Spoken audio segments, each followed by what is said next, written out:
So the speaking module. Now, did you know that for every 5 students that don't clear the PTE examination, 3 of them don't clear it because of the speaking module?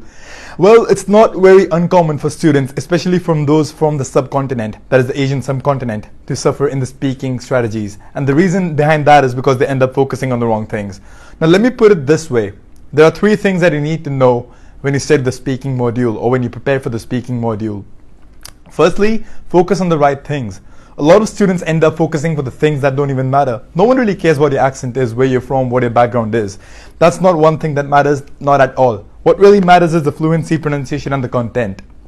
The second thing, they don't put enough practice in. Everyone here is looking for quick fixes, quick results. If you don't get your result the first time, one very common habit is giving it again in the next 3 or 4 days and expecting miracles out of it. That's not how this works. If you don't clear it the first time, give it at least a couple of weeks more, at least 2 or 3 weeks more. Well, it obviously varies. It's different for different cases. But in my personal opinion, if you're thinking you give your exam today and then again the next weekend, it's not going to happen that way. It's not going to work out because you haven't really made a difference.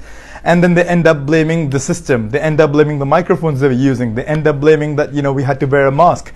Now, don't get me wrong. These things might be true. They might have some amount of influence. But if you're not getting 66 out of 90, you can't say that you lost 24 marks just because of the mic or just because of the mask that you were wearing.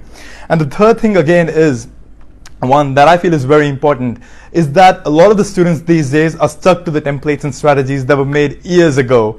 Do you think that the computers are not smart enough to pick up that, okay, whatever this person is saying is from the template that was used by thousands, hundreds and thousands of students in the last couple of months? No, you're being checked by the artificial intelligence. They do know how many times the template has been used, how many times the same strategies are being used. They are getting used to this as well. So how do you get around these things, you ask? Well, I've just stated the 3 points that I want you to work on. Now, you're happy to work on this yourself. If not, and you feel like you might need some help, we are doing this Saturday workshop here when we do free Saturday sessions. It's a 2.5 hour to 3 hour workshop, depending on what your requirements are and the amount of feedback that you need. In this workshop, we'll go through each and every speaking exercise and make sure that you get the best out of it, so that the next time you walk in that examination hall, you don't have any excuses that you come out with, right? You don't come out with excuses the next time you go in. You come out with the marks that you need, and perhaps even more. All right? I'll see you Saturday.